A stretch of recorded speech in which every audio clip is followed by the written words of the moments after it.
Welcome to Happier ADHD. My name's Marley Darling. I'm a second generation neurodiversity expert with over 17 years experience, and now I'm raising my own neurodiverse kids. You'll notice that I call the podcast a few different things, but we always explore these same topics that I've been looking at for the last 17 years. Psychology, mindset, neurodiversity, personal development, health and well-being, business, parenting, and more. So, without further ado, let's jump in. Hello and welcome back to the podcast. My name's Marley Darling. I am a mother of two and I homeschool them full time, and all three of us have ADHD and are on the autism spectrum, and I'm really into taking an empowering positive mindset around neurodiversity, and I've been studying it and experimenting with it for the last 17 years.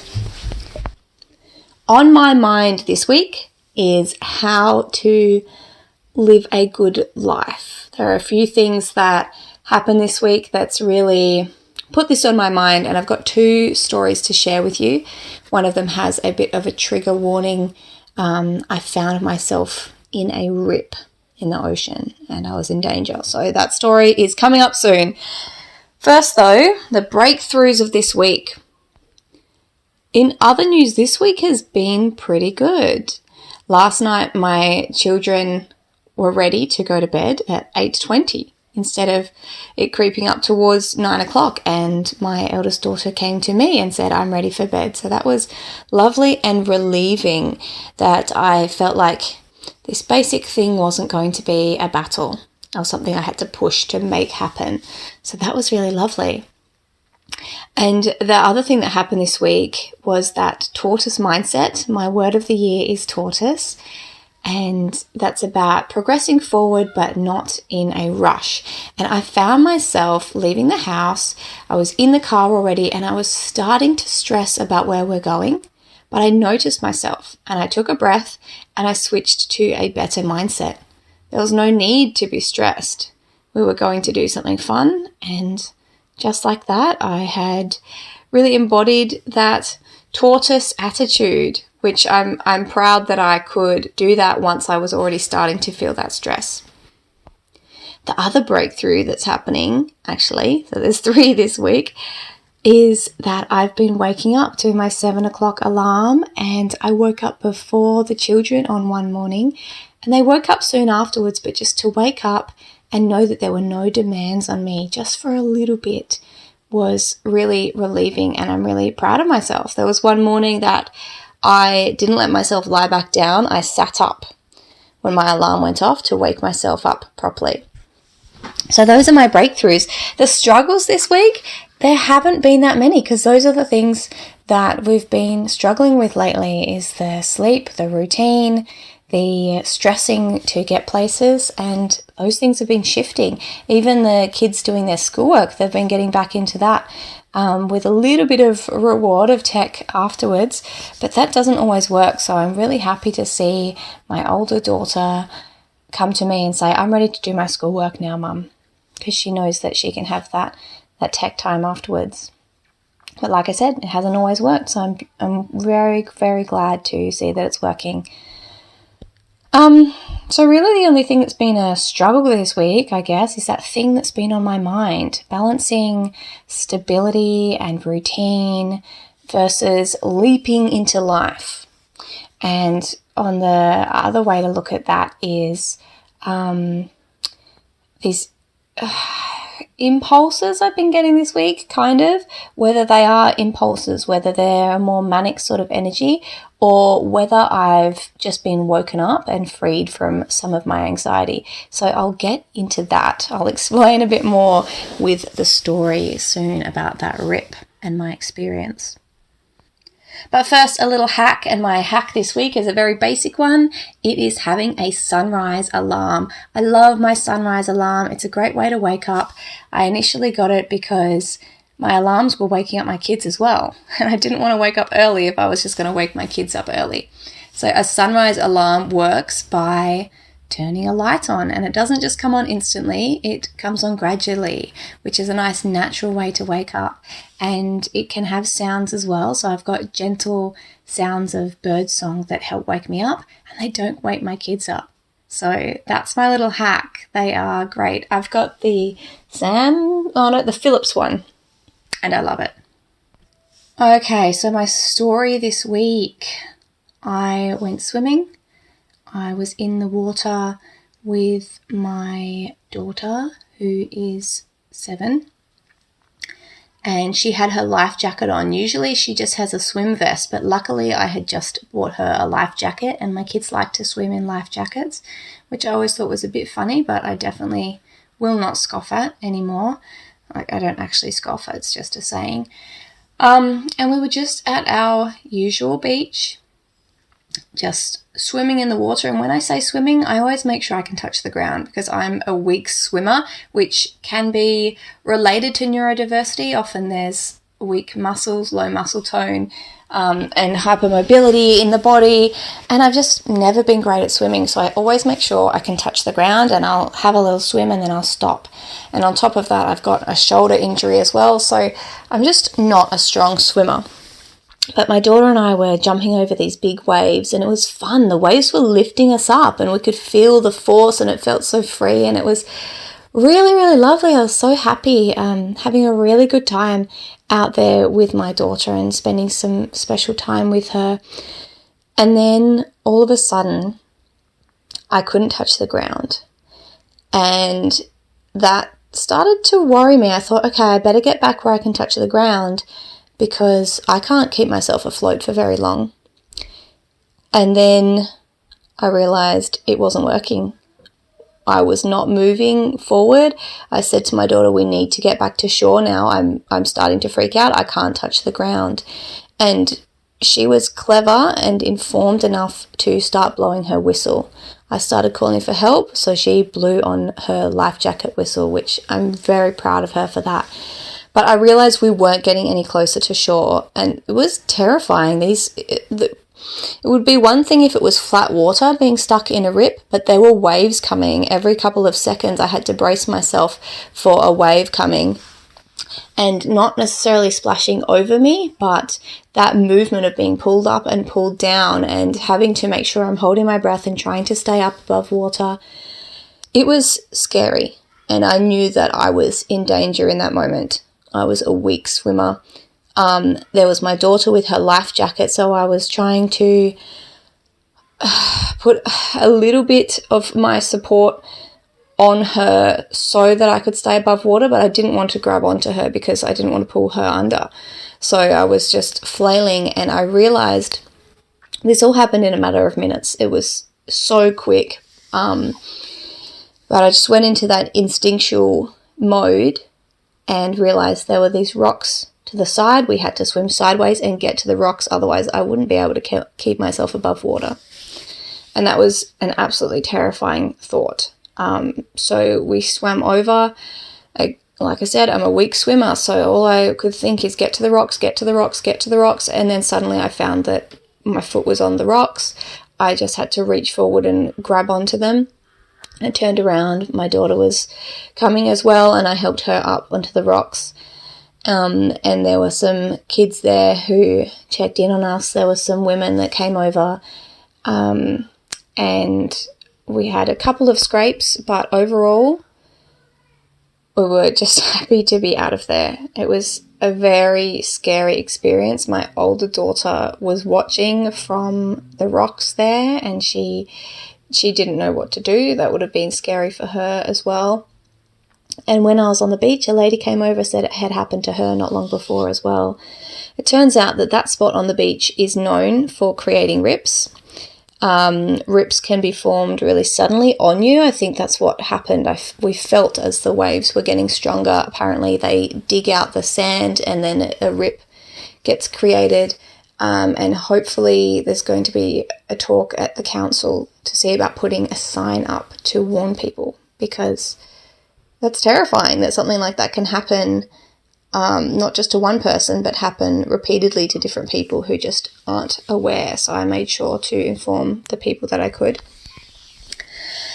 But aside from all that seriousness, the experience gave me perspective, firstly, on realizing how powerful the ocean is and not being complacent about that, and also having the skills. We were very lucky to know how to get out of a rip. As much as we didn't fully consciously realize we were in a rip, we knew that we had to go sideways to get out of that pool. That trying to get towards the beach was just tiring us out. You do not swim against a rip like that. But secondly, I've had a lot of anxiety around just life in general. I was always a very anxious child, and I've been unlearning it as I am an adult, and I get braver and braver in some ways. I definitely just am changing my mindset and perspective and stories as much as possible. But one thing is that I had travel anxiety because I saw things on the news as I was growing up, or just it seems big and daunting to go somewhere else. And my friend from Europe has said to me that being in a different place is no safer or less safe than just being at home. Anything can happen just at home. And it's hard to tell anxiety that, because anxiety comes from wanting to keep yourself in the safe and familiar, and home is familiar. But this experience at the beach taught me that anything can happen, even when I'm playing it safe, even when I'm just doing the same old thing, going to the same old beach. And there's no sense in limiting my life and doing what I feel is playing it safe and missing out on the bigger, more fun experiences I want to do because something might happen. Jim Carrey, famous actor and comedian, his father was a comedian as well, but didn't want to do it by profession because it didn't feel safe. So he decided to get a safe and steady job to provide for his family. And he worked for decades, and it wouldn't have been fulfilling. It didn't make him happy. And then one day he got fired from his job, and they were all homeless. And that taught Jim Carrey that it's not safe to play it safe, so you might as well do what you love. So this was a massive, massive wake-up call for me.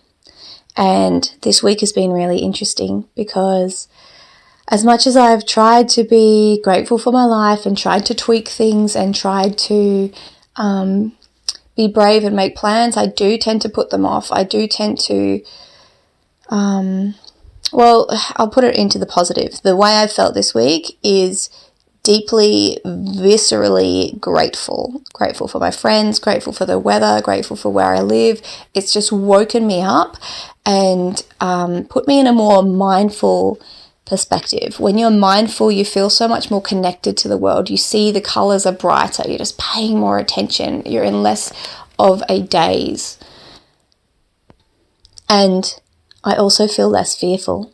It snapped me out of that anxiety. And why not? Why not travel? Why not see things? Why not have different experiences? Nothing is safe. Nothing is a given. So rather than doing the same old thing and trying to, there's a balance. That's what I'm saying. That's what I said in the struggle, is balancing that stability of life with leaping into life. But it was Monday when I went into that rip, and now it's Sunday, and I've planned and booked a holiday that I was putting off for one day that I thought, I have enough fun at home. And I've not only booked what I initially had for the idea, but some really amazing experiences to see beautiful nature and things that will make me feel so alive, and an experience that I've been wanting to do with the kids since they were little, and they're finally old enough. So why not do it now? You never know in life. You never know what will happen. So that was my experience this week.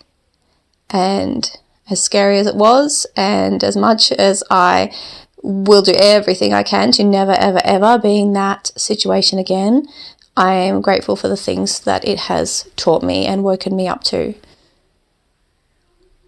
And I've got another story to share soon, which has also helped with this perspective as well. But first, I'm going to do a little life check-in with you. What I just spoke about has been my main focus all week, but I think I already kind of gave you a life check-in. The sleep routine's improving. We've been out of the house enough that the house hasn't been worrying me so much. The other thing about all these little trips I've been on and the trips I have planned are meaning that everything else revolves around them, and I'm not so hyper-focused and neurotic about home and the colours of the walls and the faulty window and how messy it is, which is really nice. And I'm equating it to, sometimes you have a room that looks quite cluttered, but if you put a focal piece in the room, your eyes are attracted to the focal piece and it doesn't look quite so messy. I found that's a really great hack to do as well, rather than trying to keep everything clean, is have something to focus on. And then it looks kind of more artistically messy and cluttered. You don't notice the mess quite so much.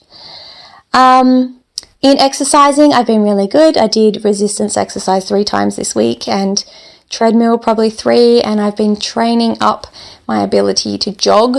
My cardio and my joints and my muscles aren't excellent. I need to fix a lot about my posture, and I'm working with hypermobility and everything like that. So I'm really glad to be doing that. I just do 1 minute jogging at a time, and I managed to do 6 lots the other day, so that was awesome. That was really great. I'm really proud. And I've been using the Sweat app for the resistance training, and my habit tracker has been helping me track my exercise, and having some really pump me up music has been helping as well. And the other thing this week is getting into painting again. Just that feeling more awake, more inspired, more alive feeling has got me doing colourful abstract artwork and really just loving it and appreciating being in the moment. And I got to have a full art day with one of my mum friends while our kids did art and then explored around her beautiful nature property. So that was just such a fulfilling day, and I'm really loving that at the moment. So the other story that I want to share, the other thing that's happened this week, is I finished Life Keeps Me Dancing by Eileen Kramer, that book. And it really showed me that a overall fulfilling life is created in bits and pieces, in all the little moments. It's not in trying to force or control or strive for a certain kind of success or, this attitude with our generation to make your dreams happen and be a hustling entrepreneur. It's this very forceful, controlling attitude. Whereas Eileen Kramer, she was a dancer and she is a creative artist, and she toured the world with her dance company that she worked in, and then she decided to move to India. And this was all, I think she moved to India in the 50s. So she was a single woman, and she went on all these adventures, and she just went wherever took her fancy, and she just flowed with life, and she created art in all these different mediums. And there was never this big picture, or I must do this, or I need to be rich, or I need to be successful. She just followed her heart, and she found the love of her life in her 70s, and she moved back to Australia after living overseas for decades when she was 99. And she stayed with a friend. And then the authorities came and said, look, I think we need to find you a place to live. And she went into a nice aged care home, and she spent her days going to the local coffee shop and chatting with other artists. And then from there, she was rediscovered. She has been in music videos. She's been teaching dance, I think. She's done all sorts of creative art in her hundreds. And it's just amazing to see where life can take you and what impact you can have on the world just through following your heart. And how nothing huge has to happen in your life, but it all adds up to one beautiful picture. So that really showed me that there's this balance between leaping into life and going and traveling, and also realizing that life can be long. So embrace it now. But not everything has to happen now. Follow that next step and don't put things off, because you just never know. But on the other hand, you could have a really long life. So that's given me an interesting perspective as well, and that's been quite inspiring, that I don't need to make everything happen. I don't need to be rich and famous and own a mansion or whatever it may be. I'm creating this beautiful life just through homeschooling and spending time with my kids, and this will make amazing memories, and looking back on it will be beautiful for all of us, and it will be the little moments and the things that add up, and it will create a beautiful, beautiful life. So that's my thoughts on that this week. In media this week, I finished Reboot, and I ended up quite liking Reboot. It was fun. It was about creating a sitcom, so you got to see kind of behind the scenes. It's a fiction show, so I found that quite interesting to have that perspective. I started a show called Up Here. It's set in the 90s, and it's about a wannabe writer who moved to New York, and she has anxiety, which is shown in the show as personified mental chatter. It's like her mum, her dad, and her best friend from high school, and you see them there, and no one else can see them. They're always just talking at her, and it's a musical as well, which is interesting. It's only 8 episodes, so I'm going to make it through that one, and I just like seeing that perspective. It's interesting to see metaphors for mental health issues, and I really love when people take big leaps of aspiration. So it's cool that she moved to New York as a writer. And I also love TV shows that are set in different decades as well. So that's cool to see the little things in the set and the props and things like that, and the clothes that are set in the 90s is lots of fun. In reading, I'm nearing the end of Iris Kelly Doesn't Date, and like I said, I finished Life Keeps Me Dancing. I'm feeling after this week of feeling more alive and woken up, that I'm ready to read Life in 5 Senses by Gretchen Rubin, and it came out last year. I've had it sitting on my shelf for months and months and months, but it just wasn't calling to me, and I didn't want to force it. But now I'm really feeling called to it and inspired. So that's a little bit of inspiration for you. If you feel called to get a book, it might not be the time to read it right now. You don't need to force it. Don't just accumulate books for the sake of it. But if you feel called to it, you never know. It might not be for right now. It might be for later. And I've found that quite a number of times in my life. This week, what I'm letting go of is that travel anxiety and putting off fun for one day. My kids are old enough to do it, and they're young enough to enjoy it. I'm really realizing that my daughter has a few years left until she will be potentially a teen who isn't interested in doing things with me. She'll want to hang out with her friends. Hopefully, being homeschoolers, we have a deep connected relationship, but we just never know. So it's the time to embrace it now. And I also realized that I don't need to save up fun. I don't need to accumulate it. If I go and do these trips now, it's not like there'll never be anything fun again. I'll be inspired to do something else and something else and something else. So there's no sense having a backlog. In this week, what my aim to do, what I've written down, is to plan and book my interstate adventure, but I did that. I hyper-focused on that for about 24 hours while I was going to sleep at night, and then when I woke up yesterday and for most of yesterday, and then I've booked it in. But my other goal around that, having booked it in now, is to keep leaning into the excitement versus the fear. It's a similar feeling physically in the body. So anytime I start to get anxious and feel a little bit fearful, I tell myself, this is excitement. This is a big thing. And it's also normal to feel a little bit nervous, but that nervousness is also excitement, and it's what's going to make it so fun and so exciting. And I know that I light up at the idea and the experience of travel. I feel so alive, seeing new places, having that new information go into my brain. When you see and experience new things, you have new neurons created, and that happens very quickly when you travel because there's a lot of new input. So I think that's why the ADHD brain absolutely loves it. I obviously have to balance that with the autistic part of the brain, but it's going to be fun. It's going to be an adventure. So that's my goal this week, is to keep that excitement up. And and I've booked it in now. It's happening. There's no more anxiety of, oh, should I not do this? It's locked in. And for gratitude this week, I'm so grateful to be alive. I'm so grateful.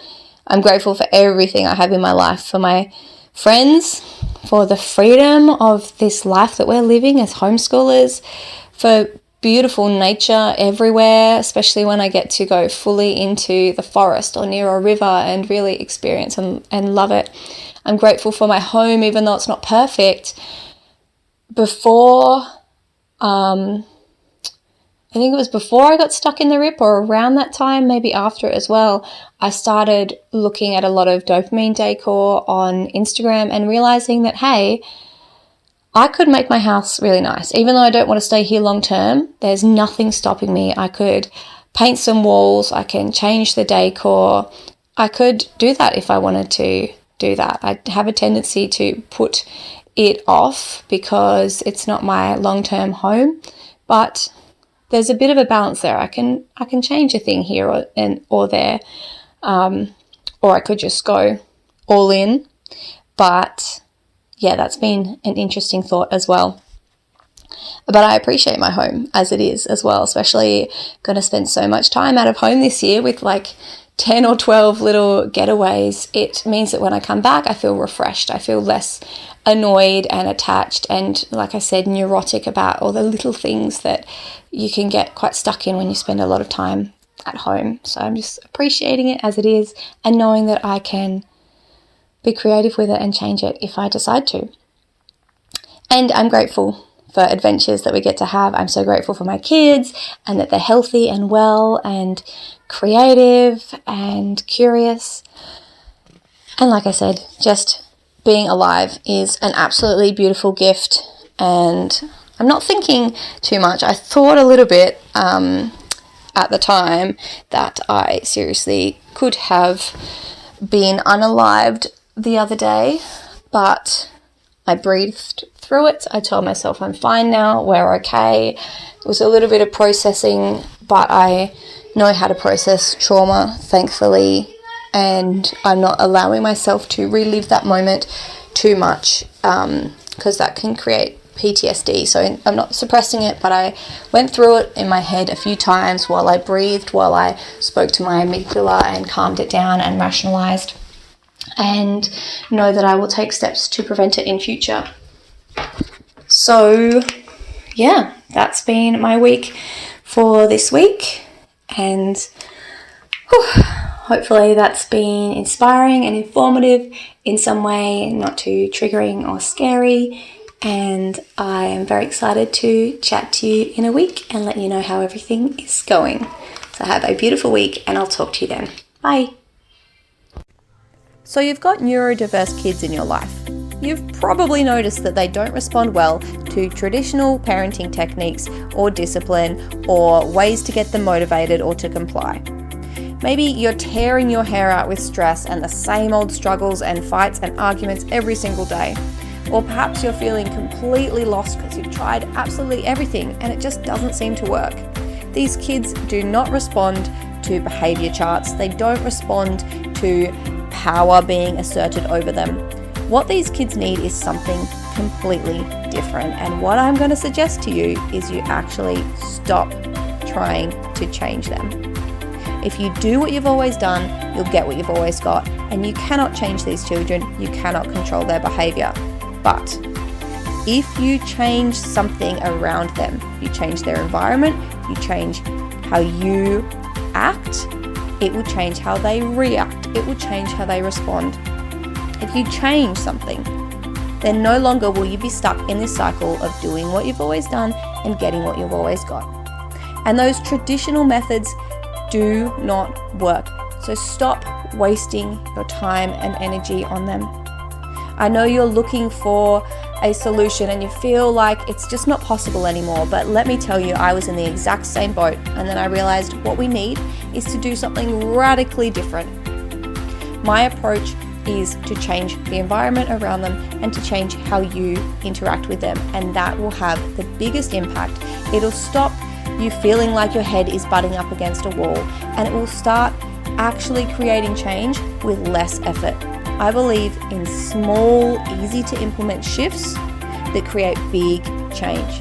So if you're interested in seeing what I have to offer, head over to marleydarling.com and I've got a free webinar there for you to check out, and then comprehensive programs that cover everything I've learned in over a decade of parenting neurodiverse kids, and also in being a neurodiverse person myself who's been studying neurodiversity for over 17 years.